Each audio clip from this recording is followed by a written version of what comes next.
আসুন মহাদেব, বরযাত্রী নিয়েই আসবো।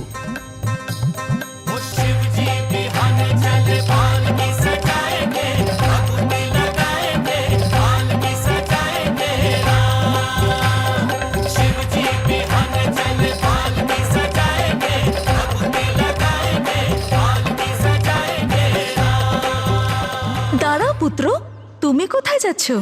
তোমাকে তো একটা সিদ্ধান্ত নিতে হবে। আমাকে কি সিদ্ধান্ত নিতে হবে মামি? এটাই যে তুমি বরপক্ষে থাকবে নাকি কনে পক্ষে। বর কনের পুনর্মিলন তো তুমি সম্পন্ন করেছো, তুমি তো দুই পক্ষ থেকেই আমন্ত্রিত। কিন্তু মামি, মায়ের তরফ থেকে তো সকল দেবীরাই রয়েছেন, তাহলে গণেশ এখানে কি করবে? চলো গণেশ, আমরা পিতার সঙ্গে বরযাত্রী হয়ে আসব। আচ্ছা, ভেবে নাও পুত্র, এখানে আমি আর দেবী সরস্বতী সব রকমের আয়োজন করব, সুস্বাদু ভোজনও থাকবে, খুবই আনন্দ হবে তোমার। সুব্যবস্থা তো ওখানে মামা আর পিসমশাইও করবেন, তাহলে আনন্দ তো ওখানেও হবে গণেশ।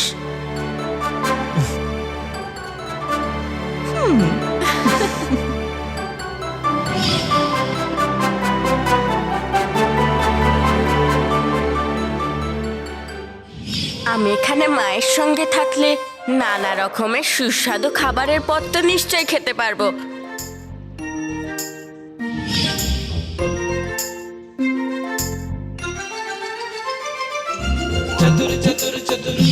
পিতার সঙ্গে থাকলে তাহলে না না, সঠিক সিদ্ধান্ত নিতে হবে। মামি আর পিসি সবকিছু কি করে করবে, আর ওদিকে কৈলাসে মামাসিরও সাহায্য চাই নিশ্চয়। মামি আর পিসি, আমি সিদ্ধান্ত নিয়ে নিয়েছি, আমি এখানেও থাকবো আর ওখানেও। এখানে নানা রকমের সুস্বাদু পদ খেয়ে শক্তি অর্জন করব এবং সেই শক্তি দিয়ে কৈলাসে সাহায্য করব। দাদা, তুমি পিতার সঙ্গে কৈলাসে যাও, আমি শীঘ্রই ওখানে পৌঁছবো।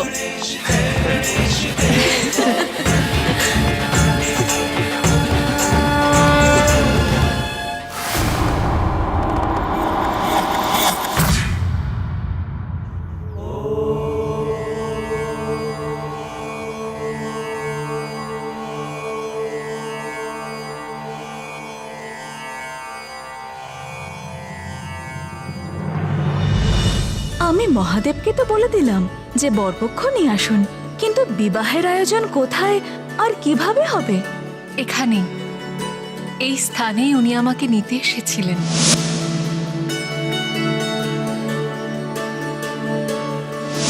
তাহলে বিবাহের জন্য এর চেয়ে উত্তম স্থান আর কি হতে পারে?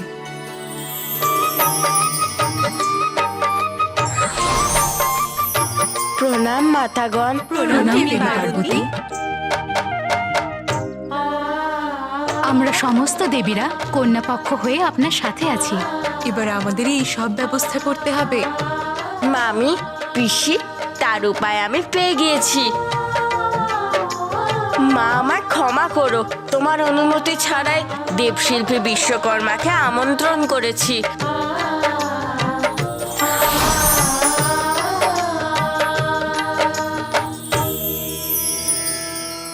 মাতা পার্বতী, আমি আপনার বিবাহ কার্যে সহায়তা করতে পারবো, এর থেকে বড় সৌভাগ্য আর আমার কি হতে পারে? আমি আপনার মনের ইচ্ছা জানি, সেই জন্য আপনি আমাকে কৈলাসের মতোই সুন্দর ভবন নির্মাণের অনুমতি প্রদান করুন। আমার মনে হয় যে ভবন নির্মাণের সঠিক স্থান ওখানে। আসুন দেব বিশ্বকর্মা।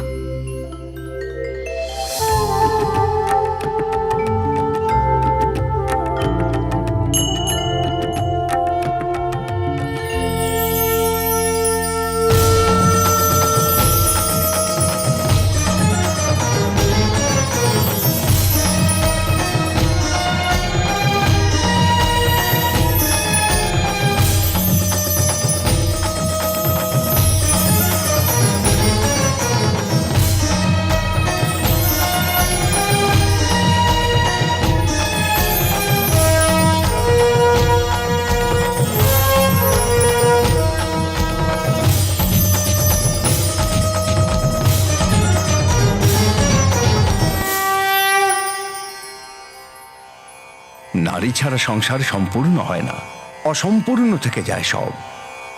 মহাদেব, আপনি একদমই চিন্তা করবেন না। আমি বরুণদেব, পবনদেব, সূর্যদেব, অগ্নিদেব আর সেনাপতি কুমার কার্তিক, আমরা সবাই মিলে বরপক্ষের তরফ থেকে উচিত ব্যবস্থাই করব।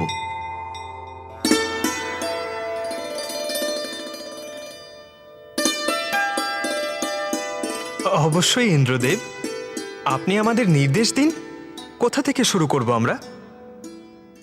হ্যাঁ হ্যাঁ, সর্বপ্রথম আমরা ভোজনের ব্যবস্থা করব। হ্যাঁ, সেটাই সঠিক। ক্ষমা চাইছি ইন্দ্রদেব, কিন্তু আমার মনে হয় সর্বপ্রথম আমাদের সাজসজ্জার ব্যবস্থা করা উচিত। হ্যাঁ, এটাই ঠিক হবে। আমাদেরকে আদেশ করুন প্রভু, আদেশ করুন।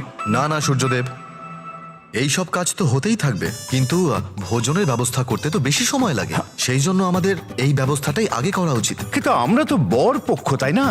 আমাদের তো কন্যা পক্ষের কাছে যেতে হবে, তাহলে ভোজনের ব্যবস্থা কেন করব? তবে সূর্যদেব, আপনি কি অতিথিদের আপ্যায়ন ভোজন ছাড়াই করবেন? কিন্তু সূর্যদেব ঠিকই বলেছেন, অতিথি আপ্যায়ন আর ভোজন এই দুই তো কন্যা পক্ষের দায়িত্ব। ভোজন তো করাতেই হবে, এটাই আসল নিয়ম। শান্ত হন, আপনারা সবাই শান্ত হন। বিয়েটা যখন আমাকে ওখানেই করতে হবে, তখন ওখানেই থাকা উচিত ছিল। আমার এখানে থাকার প্রয়োজনই বাকি। আর এই ভোজন আর সাজসজ্জা নিয়ে বিবাদ করার দরকারই বাকি। আমাদের তো অতি দ্রুত প্রস্থান করা উচিত। আমাদের মহাদেবের আবার কি হলো? এটা সুস্পষ্ট অগ্নিদেব, উনি শীঘ্রই বিবাহ করে দেবী পার্বতীকে এখানে আনতে চাইছেন। উমা ওখানে আমার জন্য অপেক্ষা করছে। এই ভবনটি সর্বদিক দিয়েই পরিপূর্ণ।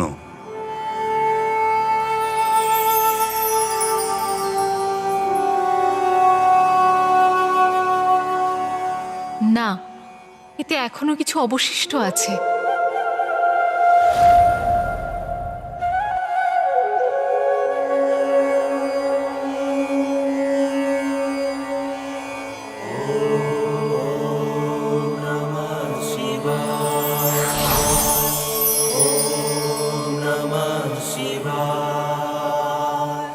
প্রণাম।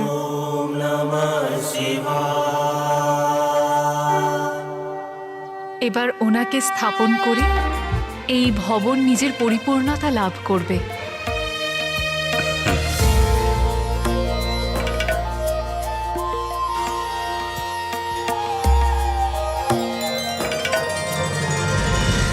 দেব বিশ্বকর্মা, এখানকার মুখ্য দ্বার সুন্দর হওয়া উচিত, যেখানে আমরা বরপক্ষের অতিথিদের স্বাগত জানাতে পারবো। হ্যাঁ হ্যাঁ, সাজসজ্জা যেন এমনই হয়, যেন বরপক্ষেরও এটা মনে হয় যে কন্যা পক্ষ কারোর থেকে কম নয়। হ্যাঁ, আমিও মাতা সূচির সঙ্গে একমত। সেটাই উচিত।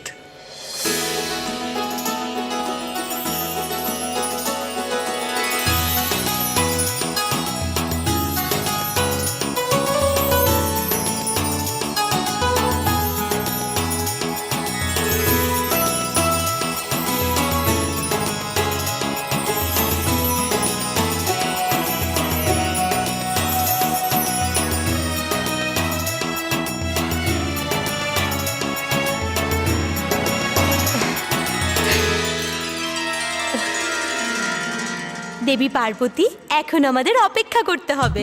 ওনার আগমনের এখনো দেরি আছে। মামি, পিসি, এখানে বিশ্বকর্মা মশাই তো সকল ব্যবস্থা নিপুণভাবে করছে। আর ওখানে কৈলাসেও আমার বিশ্বাস যে সকল কার্য ঠিকভাবেই চলছে। সূর্যদেব, আপনি খুব বড় একজন যোদ্ধা, তার সাথে খুব বড় রাজনীতিবিদও, কিন্তু বরযাত্রীদের কিভাবে স্বাগত জানাতে হবে সেই জ্ঞান আপনার বিন্দু মাত্র নেই।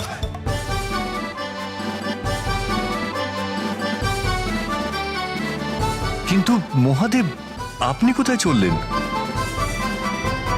এসবে বৃথা সময় নষ্ট, এখনই আমাদের প্রস্থান করা উচিত। কিন্তু মহাদেব, নিমন্ত্রণ আসার আগেই ওখানে তুমি কিভাবে যেতে পারো? একথা ঠিকই মহাদেব, যতক্ষণ কন্যার পিতা ঋষি কাত্যায়ন আশীর্বাদের থালা নিয়ে আসছে, আমরা বরযাত্রী নিয়ে যেতে পারি না। ঠিক আছে, তাহলে আপনাদের মধ্যে কেউ ঋষি কাত্যায়নকে এই সংবাদ নিশ্চয়ই পাঠিয়ে দিয়েছেন যে আমরা ওনার আমন্ত্রণের জন্য প্রতীক্ষা করছি।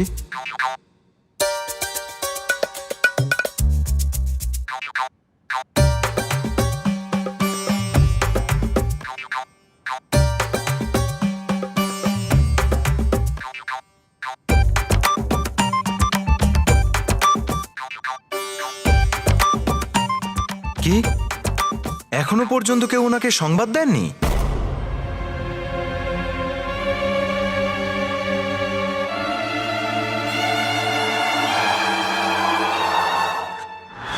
এই ফল আর লাড্ডুর তত্ত্ব দিয়ে ঋষি কাত্যায়নকে মায়ের বিবাহে আমন্ত্রণ করব আমি। আরে না না গণেশ, নিজেকে সামলাও। এটা তত্ত্ব, এটা তুমি খেতে পারবে না। আজকে তো এটা ছেড়ে দাও।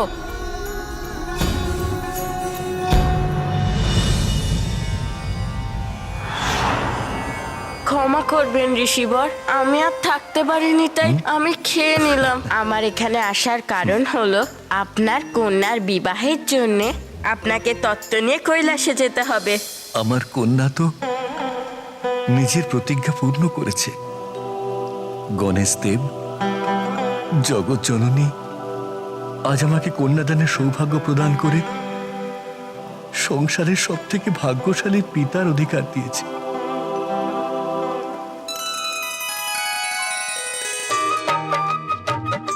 প্রথম পূজ্য তুমি পুত্র গণেশ, মঙ্গল মূর্তি তুমি। তোমার দ্বারা এই মাঙ্গলিক কার্যের শুভারম্ভ হোক, তার চেয়ে অধিক মঙ্গল আর কি হতে পারে। আমি সর্বদা তোমার কাছে ঋণী থাকবো পুত্র। এই তো আমার সৌভাগ্য মা।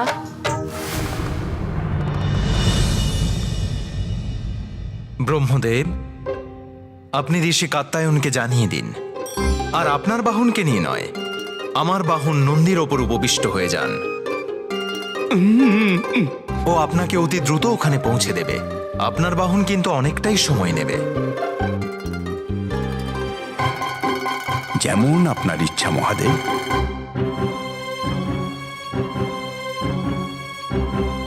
শীঘ্র করুন ব্রহ্মদেব।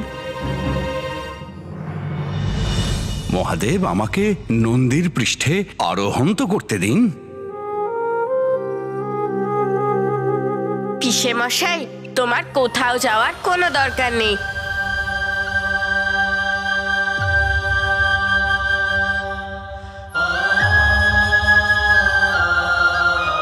পিতা, দেখো আমি আমার সঙ্গে কাকে নিয়ে এসেছি।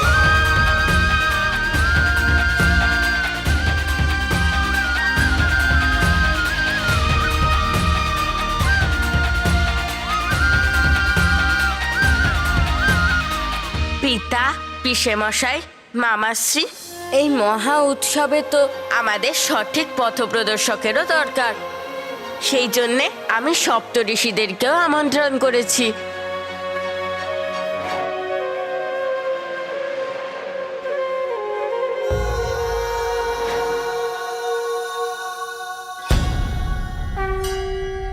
প্রণাম মহাদেব। শ্রী গণেশ মহাদেব এবং মাতা পার্বতীর বিবাহে আমন্ত্রণ জানিয়ে কৃতার্থ করেছে। আমরা সবাই ধন্য হয়েছি প্রভু। এবার আপনাদের উপস্থিতিতে সব বিধিবিধান অনুসারেই হবে ঋষিবর। বিধিবিধান অনুসারে তো সর্বপ্রথম ঋষি কাত্যায়নকেই কর্তব্য পালন করতে হবে। কন্যার পিতা বরকে বরণের থালা দিয়ে আহ্বান করবে।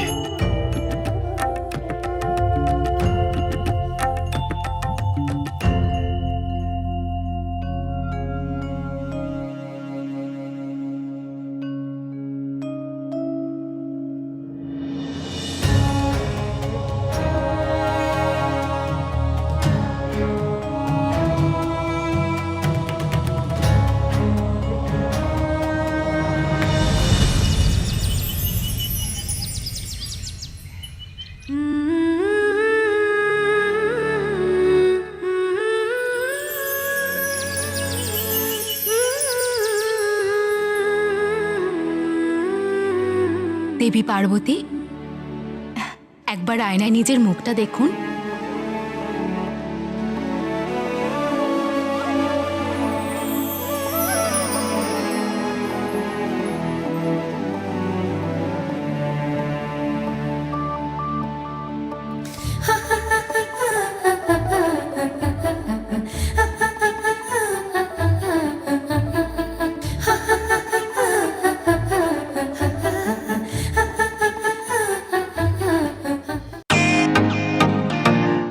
Welcome to Bitten world. How may I assist you? নতুন ফ্ল্যাটের জন্য একটা স্ট্যান্ড ফ্যান আর কুলার নেব। এই পচা গরম থেকে একটু স্বস্তি চাই। বাজার চলতে সব ব্র্যান্ড আর ভরসাযোগ্য নয়। তার জন্য তো আমাদের ফ্যান আছে, all purpose bullet table fan, ceiling fan. আমাদের সিলিং ফ্যান কিন্তু 30 মাসের ওয়ারেন্টি সহ পাওয়া যায়। আছে ফারাটা 2 বছরের ওয়ারেন্টি, 17 থেকে 20 মিটার এয়ার ফ্লো, মধ্যবিত্তের সাধ্যের মধ্যে একমাত্র ভরসাযোগ্য ব্র্যান্ড বিটেন।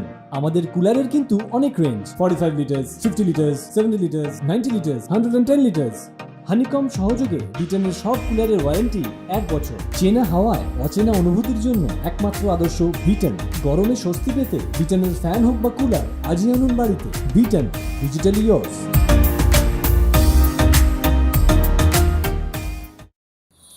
আমি তো সম্পূর্ণরূপে তৈরি, কিন্তু মহাদেব। প্রণাম মহাদেব।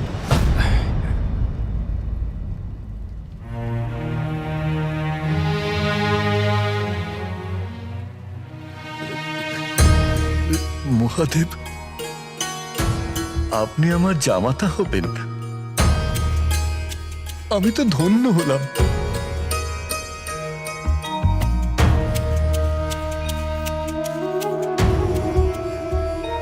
এই আশীর্বাদের থালা আপনি গ্রহণ করুন।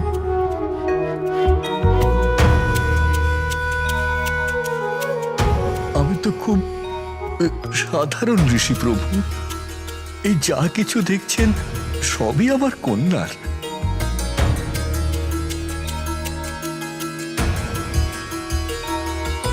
আপনাকে উপহার দেওয়ার জন্য নিজের হাতে প্রস্তুত করা শুধুমাত্র এই রুদ্রাক্ষের মালাটাই আনতে পেরেছি।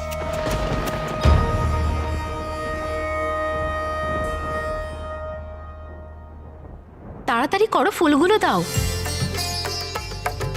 খুব সুন্দর রঙ্গোলি বানাবো আমরা। মহাদেব আর দেবী পার্বতীর বিবাহ, তাই রঙ্গোলিও অন্যরকম হওয়া উচিত।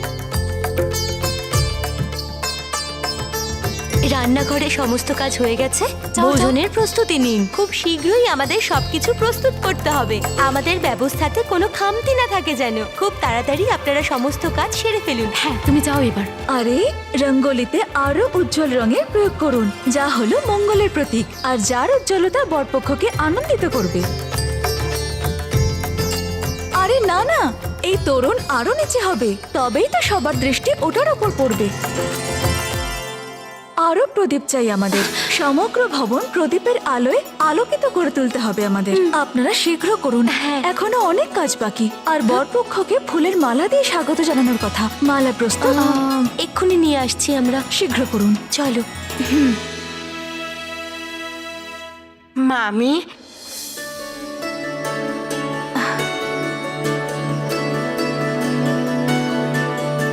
অতি উত্তম। ঋষিবর কৈলাস থেকে ফিরে এসেছেন।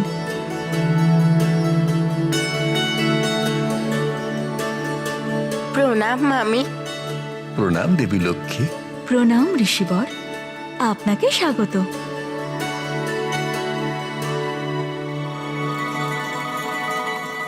এখানে সবাই কত প্রসন্ন আর আনন্দিত বলে মনে হচ্ছে।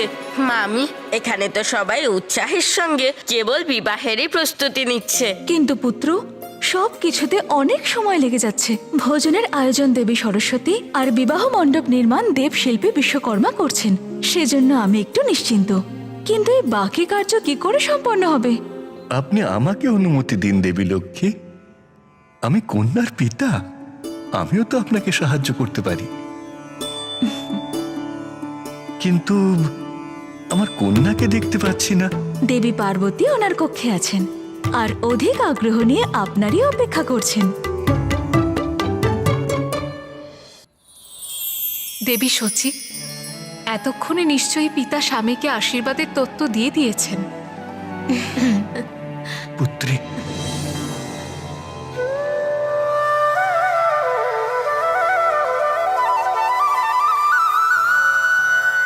প্রণাম পিতা। পুত্র, তুমিও এসেছো? হ্যাঁ মা।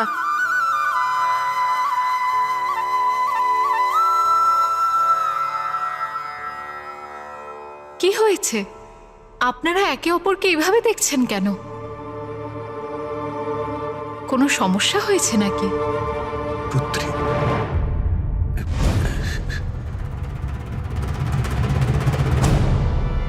গজানন আমাকে থামালো কেন? কি হয়েছে? চুপ করে আছেন কেন? তার মানে স্বামী কি উনি আশীর্বাদের তত্ত্ব গ্রহণ করেননি? উনি কি এখানে আসবেন না?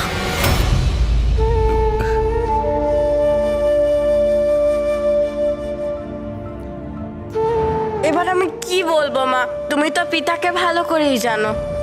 জানি মানে? উনি তত্ত্ব তো স্বীকার করেছিলেন, কিন্তু কিন্তু কিন্তু কি পুত্র?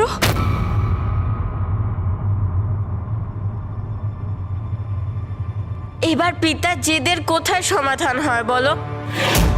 যে সিদ্ধান্ত নেয় তাতেই অটল থাকে। মামাশ্রী, পিসে মশাই, দাদা সকলে কত চেষ্টা করলো, কিন্তু অসফল হলো। শেষে আমাকেই হস্তক্ষেপ করতে হলো।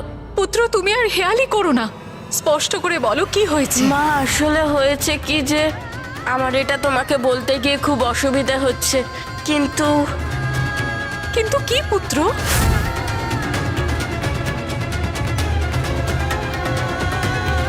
মা, পিতা তোমার কাছে আসার জন্য এত জেদ করছিল যে আটকানো অসম্ভব হয়ে পড়ছিল। অত্যন্ত ব্যাকুল উনি তোমার সঙ্গে বিবাহ করবে বলে।